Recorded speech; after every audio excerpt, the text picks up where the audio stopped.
राधे राधे, हरे कृष्णा। कैसे हो आप सभी लोग? आशा करती हूँ आप सभी मंगल में होगे, स्वस्थ होगे, अच्छे होगे।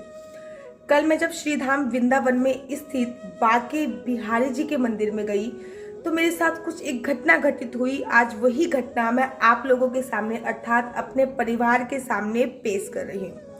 कल जब मैं श्रीधाम वृंदावन में गई, बड़ी मस्ती से मैं श्रीधाम वृंदावन में बांके बिहारी जी के मंदिर में जा रही थी। अपनी अलग ही मस्ती में मैं बांके बिहारी जी के मंदिर में जाती हूँ।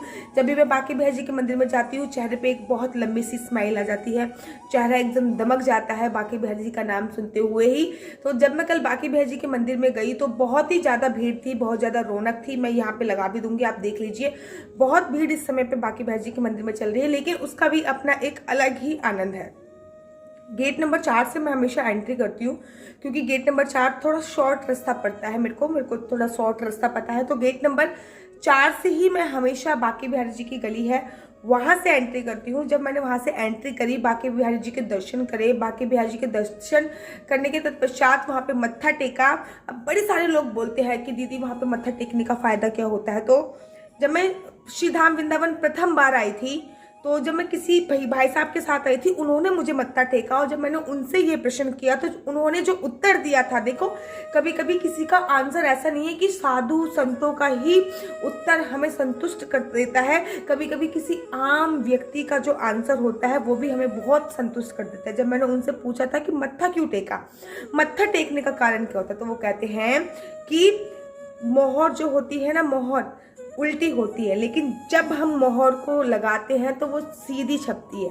ठीक ऐसे ही भगवान के दरबार में हम जब अपनी मस्तक को लगाते हैं तो हमारे मस्तक की जो नेगेटिव लकीरें होती हैं, जो दुर्भाग्य की लकीरें होती हैं, वो सौभाग्य में बदल जाती है। इसलिए हमेशा भगवान के दरबार में जब भी जाओ तो आपको मत्था टेकना चाहिए। अच्छा, बड़े सारे लोग ना बीचों बीच मत्था टेकते हैं, ऐसा बिल्कुल भी नहीं करना चाहिए। हमारे पास इतना सामर्थ्य नहीं है, हमारे में इतनी औकात नहीं है कि हम भगवान के बीच में ही मत्था टेकें। मत्था हमेशा साइड से टेकना चाहिए। अगर आप लड़की है तो राइट साइड, लेफ्ट साइड से, और लड़के हैं तो राइट साइड से आपको मत्था टेकना चाहिए, ऐसे शास्त्रों में वर्णन दिया हुआ है। तो चलिए अब मैं स्टोरी को कंटिन्यू करती हूँ। ये तो मैं आपको वो बताने लगी कि आपको क्या क्या करना चाहिए मंदिर जाने के बाद। To be continue the story. Gate number 4 से मैंने एंट्री करी, मैंने बांके बिहारी जी के दर्शन करे, बहुत ही अद्भुत दर्शन थे। उसके बाद जब मैंने मत्था टेका, मत्था टेकने के तत्पश्चात मैंने गेट नंबर 4 से ही मैं थोड़ा सा मंदिर में बैठी, मंदिर के अंदर ही मैं कुछ देर तक बैठी, प्रसाद लिया। एक दो गोस्वामी, एक दो क्या, मैं रेगुलर जाती रहती हूँ तो मैक्सिमम वहाँ के जो गोसाई हैं तो उन सबको मैं रेगुलर जानती हूँ। तो प्रसाद धारण किया, वहाँ से चंदन लगवाया, बहुत सारा माला वाला ली, क्योंकि बांके बिहारी जी के मंदिर में जाओ बिना चंदन लगाए और बिना माला लेके आ जाओ तो उसका चंदन न लगे तब तक आनंद की अनुभूति ही नहीं होती है।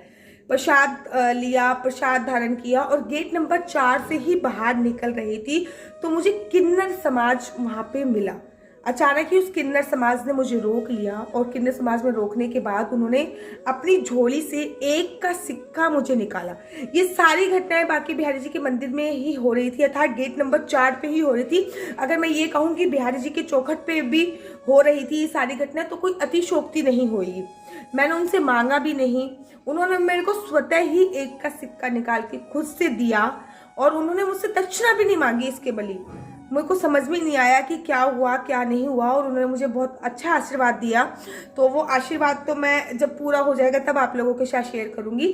फिलहाल मेरा वीडियो बनाने का तात्पर्य ये है कि जब भगवान आपको देता है तो वो किसी ना किसी रूप में आपको अवश्य दे देता है। कहते हैं जो किन्नर समाज होता है, जो छक्के होते हैं, जो हिजड़े होते हैं, अगर वो आपको 1 रुपए का सिक्का दे देते हैं, सिंपल 1 रुपए का सिक्का, 2 का नहीं, 3 का नहीं, 4 का नहीं, 1 रुपए का सिक्का पढ़कर या मंत्र फूंक कर दे देते हैं, तो कहते हैं कि आपके जितने भी बिगड़े काम होते हैं वो बनते चले जाते हैं। उस 1 रुपए के सिक्के को आपको लाल कपड़े में बांधकर अपनी अलमारी में, अपने पर्स में, अपनी तिजोरी में, यहाँ पर भी आपका खजाना होता है वहाँ पे रखना चाहिए। वो बहुत ही ज़्यादा गुड लक होता है। और उन्होंने क्या आशीर्वाद दिया वो ज़रूर जब पूरा होएगा तो मैं डेफिनेटली आप लोगों से सारी बातें शेयर करती हूँ, मैं उसको भी शेयर करूँगी। और कैसी लगती है आपको मेरी वीडियो? अगर आपको मेरी वीडियो अच्छी लगती है है तो आप अपना यूट्यूब चैनल हरि बोल को लाइक शेयर सब्सक्राइब करना बिल्कुल भी मत भूलिए। तब तक के लिए मुझे दीजिए इजाजत। राधे राधे, हरे कृष्णा, हरि बोल।